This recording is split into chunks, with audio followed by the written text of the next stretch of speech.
Dear student, welcome to tech study online portal everything for technical student. यदि आप किसी भी टेक्निकल एग्जाम या अपने सेमेस्टर एग्जाम की तैयारी कर रहे हैं तो आप हमारे चैनल को सब्सक्राइब कर लीजिए, जिससे कि आपकी तैयारी और अच्छे से हो सके। आज का जो वीडियो है हमारा वह एसी थ्योरी के न्यूमेरिकल पर आधारित है। एसी थ्योरी के न्यूमेरिकल पार्ट 1 का वीडियो आज हम लोग देखेंगे, जिसमें कुछ महत्वपूर्ण क्वेश्चन जो आपके पेपर की दृष्टि से या किसी भी टेक्निकल एग्जाम के कंपटीशन की दृष्टि से बहुत ही इंपॉर्टेंट है। आइए देखा जाए। फर्स्ट क्वेश्चन है, देखिए हमारे पास पहला क्वेश्चन है, कह रहा है कि 2 किलोहर्ट्ज़ आवृत्ति का आवर्तकाल कितना होगा। सवाल है 2 किलोहर्ट्ज़ आवृत्ति का आवर्तकाल 2 किलोहर्ट्ज़ आवृत्ति का आवर्तकाल कितना होगा। ठीक है, कितना होगा। तो देखिए हमारे पास फर्स्ट ऑप्शन दिया है, पहला ऑप्शन है 0.2 मिली सेकेंड, दूसरा ऑप्शन है 0.5 मिली सेकेंड, तीसरा ऑप्शन है 5 मिली सेकेंड और चौथा ऑप्शन दिया है 50 मिली सेकेंड। 50 मिली सेकेंड। तो यह देखिए आवर्तकाल यहाँ पे पूछ रहा है और हमें आवृत्ति दे दिया, 2 किलोहर्ट्ज़ आवृत्ति दे दिया है। तो और 4 ऑप्शन भी साथ में दिया। हमसे पूछ रहा है कि दिए गए आवृत्ति का आवर्तकाल निम्न 4 ऑप्शन में से कौन सा ऑप्शन सही होगा, या निम्न दिए गए आवृत्ति का आवर्तकाल निम्न ऑप्शन में से, निम्न विकल्पों में से कौन सा विकल्प सही होगा इस दिए गए प्रश्न की दृष्टि से। तो यह देखा जाए, हमें पता है कि जो आवृत्ति होता है, आवृत्ति इज इक्वल टू 1/, आवर्तकाल 1/, आवर्तकाल। ठीक है, आवृत्ति को हम लोग f से प्रदर्शित करते हैं, आवर्तकाल को t से प्रदर्शित करते हैं, अर्थात f बराबर 1/t, या इसी को हम ऐसे भी लिख सकते हैं t बराबर 1/f के बराबर। ठीक है, दोनों रिलेशन, दोनों संबंध सही है। जहाँ जिसकी ज़रूरत पड़ेगी हम उसी नीड के आधार पर, उसी आवश्यकता के आधार पर हम इसको लगाएंगे। तो यहाँ पे देखिए क्या रहा है कि हमारे सवाल में दिया कि f is equal to 2 kilohertz, f is equal to 2 kilohertz दिया है। और 2 किलोहर्ट्ज़ का मतलब यह हो गया कि 2 गुणे 1000 यानी 2000 हर्ट्ज़ के बराबर दिया है। ठीक है, 2000 हर्ट्ज़ के बराबर दिया है। यह किसका मान दिया है 2000 हर्ट्ज़, या आवृत्ति का मान दिया है। ठीक है, तो हमें निकालना क्या है, आवर्तकाल। तो आवर्तकाल t is equal to 1/f या 1/2000। अब यहाँ पे देखिए, 1 में जब 2000 से भाग देंगे तो यहाँ पे हम क्या करें कि अगर हम 10,000 से ऊपर गुणा कर दे, 10,000 से नीचे करेंगे तो इसको ऐसे देख लिया जाए, 10,000 ऊपर हो गया। ठीक है, अब जब 10,000 से हम नीचे गुणा करेंगे तो यह चीज़ हो जाएगी हमारी 10⁴। ठीक है, यह 10⁴ हो गया। अब यहाँ पे देखिए 10,000 में 2000 से भाग देंगे तो यह 5 बार जाएगा, 5 हो गया। ठीक, अब यह 5 ऊपर है और 10 के घाते 4 क्या है, नीचे है। तो हम इसको ऐसे लिख सकते हैं 5 गुणे 10 के घाते -4। और आवर्तकाल जो होता है वह सेकंड में होता है, आवर्तकाल का मात्रक सेकंड होता है, जबकि आवृत्ति का मात्रक हर्ट्ज़ होता है। तो यह इतना सेकंड आ गया। ठीक है, अब हम देखेंगे विकल्प, क्या दिए गए विकल्प से हमारा ऑप्शन मिल रहा है कि नहीं मिल रहा है, जो आंसर हम निकाले हैं। तो देखिए 0.2 मिली सेकेंड, तो ये तो होगा नहीं। 0.5 मिली सेकेंड, मिली सेकेंड का मतलब यह है कि देखिए होता क्या है, 1 millisecond is equal to 10⁻³ second. 1 millisecond is equal to 10⁻³ second. तो यहाँ पे क्या है, 1 millisecond is equal to 10⁻³ second के बराबर हो गया, और यहाँ पे 10⁻⁴ सेकेंड है। तो अगर हम इसको अलग करके लिखना चाहें तो हम इसको ऐसे लिख सकते हैं, 5 × 10⁻⁻1 × 10⁻³ सेकेंड। ठीक है, और ये 10⁻³ क्या हो गया, मिली सेकेंड हो गया। 10⁻³ क्या हो गया, मिली सेकेंड हो गया। तो 5 × 10⁻⁻1, 5 × 10⁻⁻1 का मतलब हो गया 0.5 और 10⁻³ का मतलब मिली सेकेंड। यानी इसको हम लिख सकते हैं 0.5 मिली सेकेंड के बराबर। तो यानी ऑप्शन नंबर बी सही आंसर है दिए गए प्रश्न का। इसका स्क्रीनशॉट ले लीजिए, फिर नेक्स्ट इंपॉर्टेंट क्वेश्चन कराया जाए।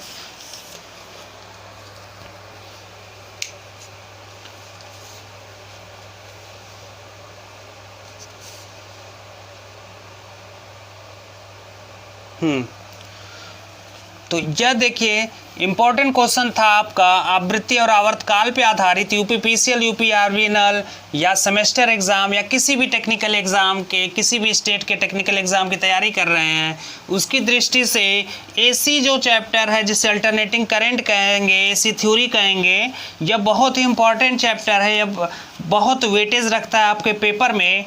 इससे कम से कम 4 से 5 सवाल बनते हैं और चांसेस अधिक होता है कि इससे न्यूमेरिकल अधिक आए, न्यूमेरिकल आने के चांसेस अधिक होते हैं।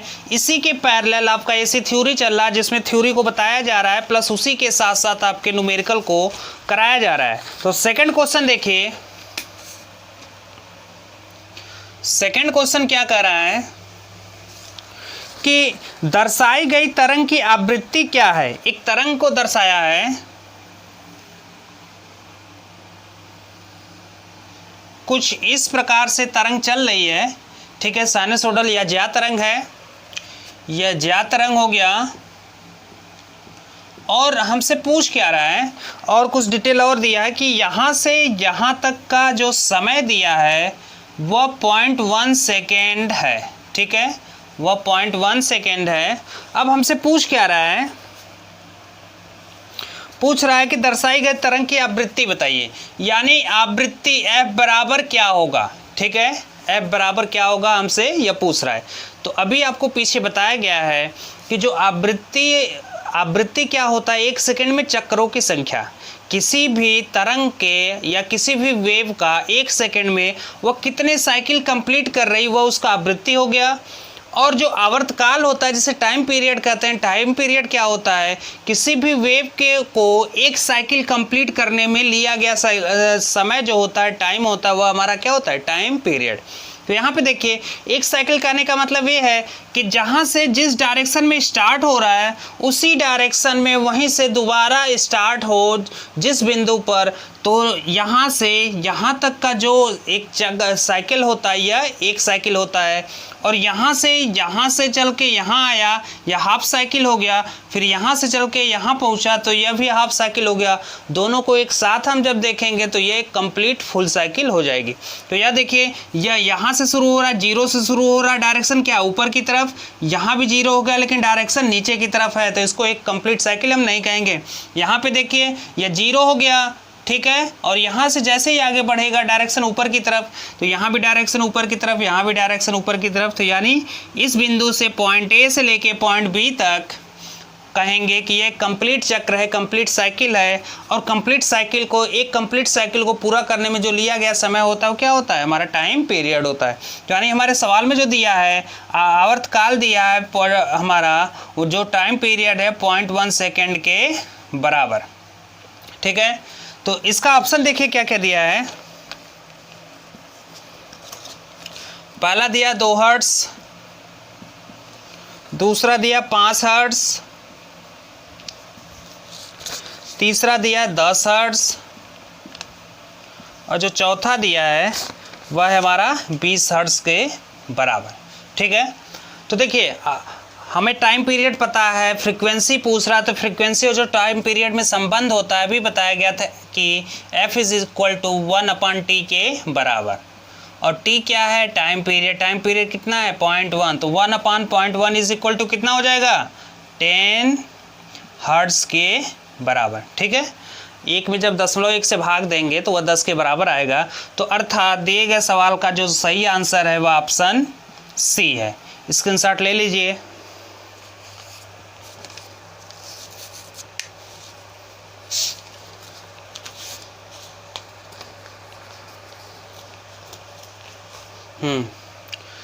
अब नेक्स्ट क्वेश्चन देखा जाए, ये भी इंपॉर्टेंट क्वेश्चन है। आप टाइम पीरियड और फ्रीक्वेंसी के कॉन्सेप्ट को अच्छे से समझिए, इससे बहुत ज़्यादा न्यूमेरिकल आते हैं, या तो इस पे आपको डायरेक्ट दे दे, कोई वेव फॉर्म बना के पूछ दे, और कुछ का मान दे दे और दूसरे का मान हमसे पूछे, तो उस दृष्टि से यह हमारा जो एसी थ्योरी है यह एक इम्पॉर्टेंट चैप्टर है। देखिए तीसरा क्वेश्चन देखा जाए क्या आ रहा है कि दर्शाई गई तरंग का प्रभावी मान बताइए। यहाँ भी एक वेव फॉर्म दिया है और वेव फॉर्म किस प्रकार का है, साइनसोइडल, ठीक है, जिसका मान क्या है, मान और दिशा समय के साथ परिवर्तित हो रहा है। यह एक वेव फॉर्म दिया है और एक चीज़ और यहाँ पे दिया है, यहाँ से यहाँ तक का मान दे दिया हमें। कितना मान दिया है, 537 वोल्ट, 537 वोल्ट के बराबर मान दे दिया और कह रहा है कि प्रभावी मान बताइए। तरंग का प्रभावी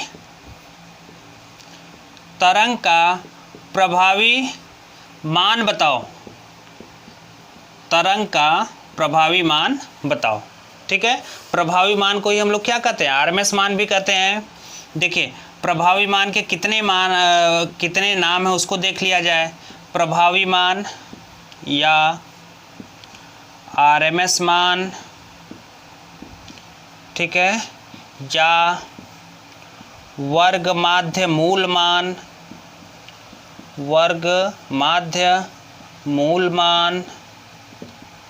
ठीक है, इतने नाम होते हैं। तो किसी भी नाम से यह पूछा जा सकता है। ऑप्शन क्या क्या दिया है इसका देख लिया जाए। पहला ऑप्शन है 380 वोल्ट, दूसरा ऑप्शन है 440 वोल्ट, तीसरा ऑप्शन है 537 वोल्ट और चौथा ऑप्शन है इसका 660 वोल्ट के बराबर, 660 वोल्ट के बराबर। तो यहाँ पे देखिए एक वेवफॉर्म है, वेवफॉर्म किस प्रकार का है, साइनसोइडल या ज्या तरंग वेवफॉर्म है। यह किस तरह का वेवफॉर्म हो गया, ज्या तरंग वेवफॉर्म हो गया। अब जब हमें ज्या तरंग वेवफॉर्म पता चल गया और यहाँ से यहाँ तक की मैक्सिमम वैल्यू दे रखी है और यह जो वेवफॉर्म है यह टाइम और वोल्टेज के बीच का ग्राफ है, वेव बन रहा है, किस प्रकार का तरंग बन रहा है, टाइम के साथ कैसे कैसे वोल्टेज के मान में परिवर्तन हो रहा है उसको दर्शाया गया है यहाँ पे। तो यहाँ से यह वैल्यू जो है, यह वैल्यू आपका क्या हो जाएगा, वी मैक्स के बराबर, maximum value of the voltage. तो यह क्या हो जाएगा, V max is equal to हमें दे रखा है 537 वोल्ट के बराबर, ठीक है। अब यहाँ पे देखिए तो तरंग का प्रभावी मान बताइए। तो जैसे ही आपको इसके पैरेलल या समांतर जो थ्योरी चल रही है, ऐसी थ्योरी चल रही, प्लस उसी के साथ हम उसी चैप्टर से विभिन्न टॉपिक पे न्यूमेरिकल को सॉल्व करवा रहे हैं। तो इसमें आप देखे होंगे कि जो तरंग का प्रभावी मान या आरएमएस मान या वर्ग माध्य मूल मान होता है उसका संबंध जो अधिकतम मान से होता है उसको इस प्रकार से दर्शाया जाता है कि V R M S is equal to V max upon root 2, ठीक है, वी मैक्स अपान रूट 2 के बराबर या 0.707 वी मैक्स के बराबर, 0.707 वी मैक्स के बराबर। तो 0.707 वी मैक्स हमारे सवाल में कितना दे रखा है, 537 के बराबर। अब इन दोनों को मल्टीप्लाई करेंगे, जो आंसर आएगा वो कि इन ऑप्शन में से कोई एक ऑप्शन होगा जो दिए गए तरंग का प्रभावी मान या आरएमएस मान या वर्ग माध्य मूल मान होगा। तो यहाँ पे देखिए क्या किया जाए, यह 537 वोल्ट हो गया। तो जब 537 गुणे 0.707 करेंगे तो 7 सते 49, 7 त्रिक 21, 4 25, 7 पचे 35, 2 37, 0 0 0, फिर वही चीज़ 9573, इसको जोड़ दिया 9 5 16 9 7 3, ठीक है, लगभग यह हो जाएगा हमारा 379.659। तो यह आ जाएगा 379.659 वोल्ट के बराबर, अर्थात यह अप्रॉक्सीमेट इसकी लगभग वैल्यू आ जाएगी 380 वोल्ट के बराबर। इसकी वैल्यू लगभग आ जाएगी 380 वोल्ट के बराबर, अर्थात जो ऑप्शन ए है वो सही आंसर है दिए गए क्वेश्चन का। इस प्रकार का क्वेश्चन बहुत देखने को मिलता है। एक सिंपल सा वेव फॉर्म बना दे, उसमें टाइम पीरियड भी दे सकता है, उसमें फ्रीक्वेंसी भी दे सकता है, उसका मैक्सिमम या अधिकतम मान भी दे सकता है। उस स्थिति में मैक्सिमम मान या अधिकतम मान दे दिया तो हमसे यह पूछ सकता है कि आरएमएस मान बताइए या एवरेज मान बताइए। टाइम पीरियड देगा तो हो सकता है फ्रीक्वेंसी पूछ दे, अगर फ्रीक्वेंसी दिया तो हो सकता है टाइम पीरियड पूछ दे। इसका स्क्रीनशॉट ले लीजिए, फिर दूसरा क्वेश्चन कराया जाए जो कि बहुत ही महत्वपूर्ण सवाल है एक ऐसी थ्योरी से।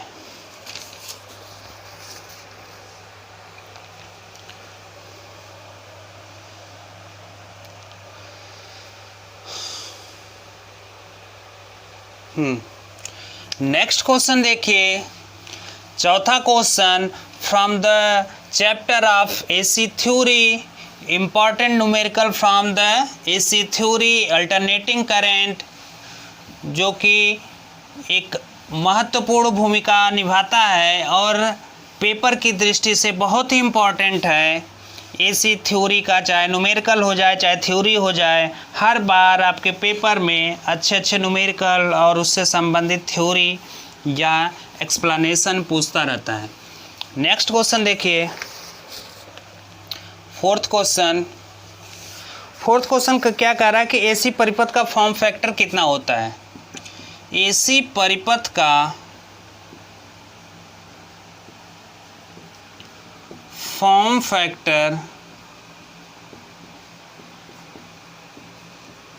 फैक्टर जिसे रूप गुणांक, ठीक है, एसी परिपथ का फॉर्म फैक्टर जिसे क्या कहते हैं, रूप गुणांक कितना होता है, इम्पोर्टेंट है, कितना होता है। तो ऑप्शन देखिए, ऑप्शन दे रखा है 1.414, ऑप्शन बी है 1.11, ऑप्शन सी है 1.51 और ऑप्शन डी है 1.61। तो देखिए जो रूप गुणांक होता है, जो फॉर्म फैक्टर होता है, उसका फार्मूला होता है, इसे KF से प्रदर्शित करते हैं। K of F is equal to RMS मान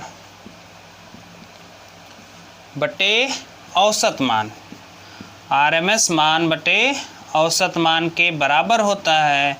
और इसका जो साइनसोइडल ग्राफ के लिए, किसी भी ज्ञात तरंग के लिए जो साइनसोइडल वेव फॉर्म है, उसमें जो फॉर्म फैक्टर का मान होता है वो उसको हम ऐसे निकालते हैं। देखिए जो RMS मान होता है यह क्या होता है, V max बाई √2 के बराबर होता है, ठीक है, या V max बाई √2 के बराबर होता है। जो औसत मान होता है यह हमारा होता है 2V max अपान पाई, 2V max अपान पाई, V max से V max कैंसिल हो गया। जब इसको हम सॉल्व करते हैं तो हमारे पास जो वैल्यू आती है 0.707 अपान 0.637, इनको जब हम डिवाइड करेंगे तो हमारा मान आ जाएगा 1.11 के बराबर, अर्थात ऑप्शन बी सही आंसर है दिए गए क्वेश्चन का। इसका स्क्रीनशॉट ले लीजिए, फिर लास्ट क्वेश्चन कराया जाए।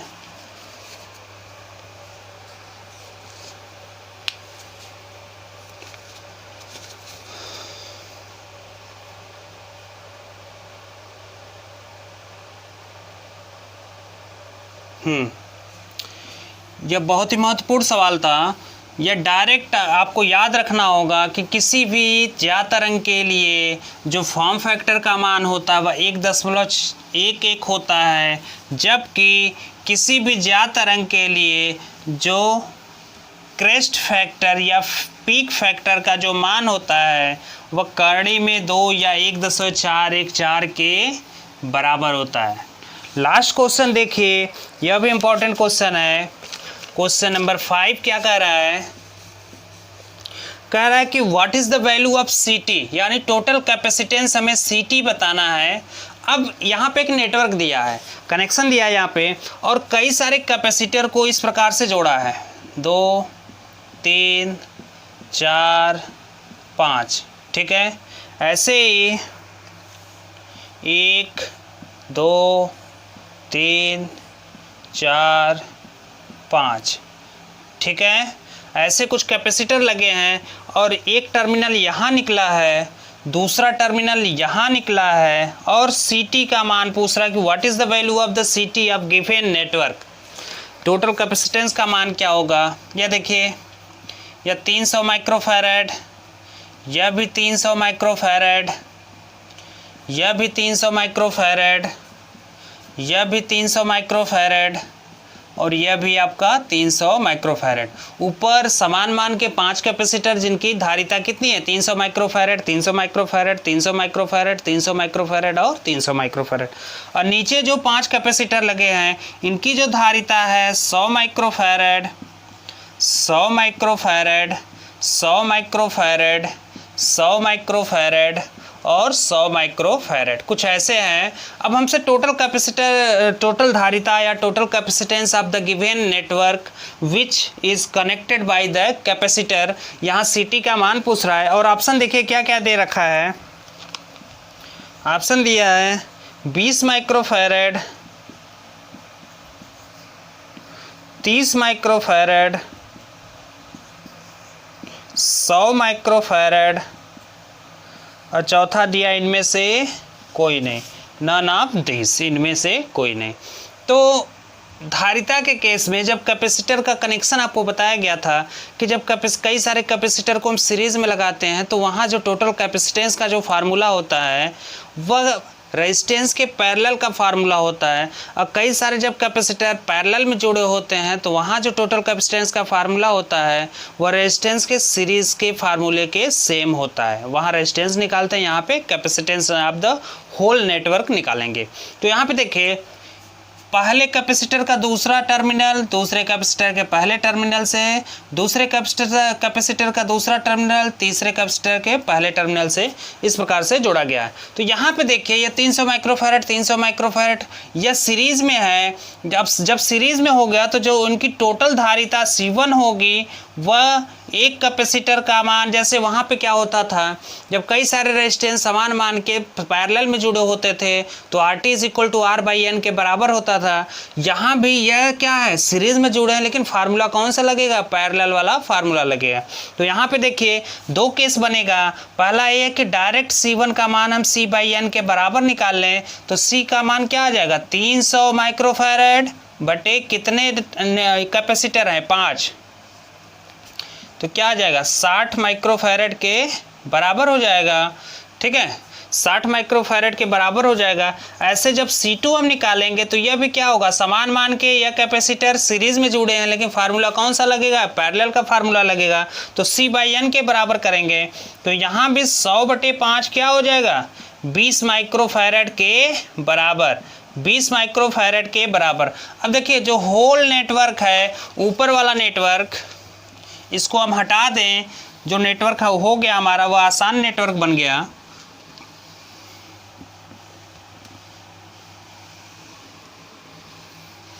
यह आसान नेटवर्क बन गया। अब इसको हम ऐसे लिख सकते हैं, देखिए एक कैपेसिटर ऐसे जोड़ दिया, एक कैपेसिटर ऐसे जोड़ दिया और टोटल जो CT है यहाँ हमें CT को दिखा दिया। ठीक है, जो ऊपर है यह C1 हो गया, जो नीचे है यह C2 हो गया। अब C1 C2 किस क्रम में है, C1 C2 यह पैरेलल क्रम में है लेकिन जो फार्मूला लगेगा कौन सा फार्मूला लगेगा, सीरीज वाला फार्मूला लगेगा। अब हम यहाँ से क्या करें, अगर हम CT दिखाना चाहें, टोटल CT = क्या हो जाएगा, C1 + C2 के बराबर।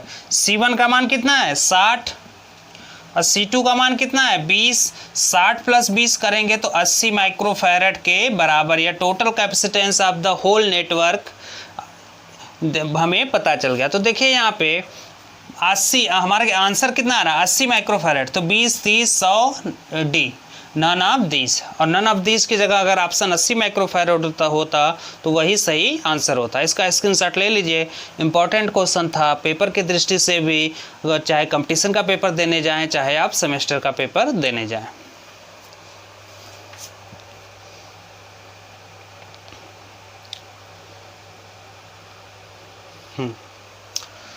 तो आज का वीडियो यहीं समाप्त करते हैं। आज जितने भी न्यूमेरिकल कराए गए, चाहे आप TG2 का पेपर देने जाए, चाहे JEE लेवल का पेपर देने जाए, चाहे वो किसी भी स्टेट का हो, चाहे UP PCL UP RVNL का या राजस्थान PCL का हो, किसी भी गवर्नमेंट सेक्टर का जो टेक्निकल एग्ज़ाम की आप तैयारी कर रहे हैं तो उसकी दृष्टि से, चाहे आप जेईई लेवल का पेपर दें, चाहे TG2 के लेवल का पेपर दें, उसकी दृष्टि से यह 5 क्वेश्चन जो कराया गया बहुत इंपॉर्टेंट क्वेश्चन था और हर टाइप का क्वेश्चन इससे पूछा जाता है।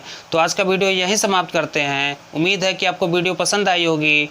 वीडियो से संबंधित या किसी भी न्यूमेरिकल या किसी भी टेक्निकल क्वेरी से संबंधित जो भी क्वेरी है आप हमारे कमेंट बॉक्स में कमेंट करिए, उसको जो आपका कमेंट है नेक्स्ट वीडियो में उसको कंसीडर किया जाएगा। तो उम्मीद है कि आपको वीडियो पसंद आई होगी। हमारे वीडियो को लाइक करें, हमारे चैनल को सब्सक्राइब करें और शेयर करना ना भूलें।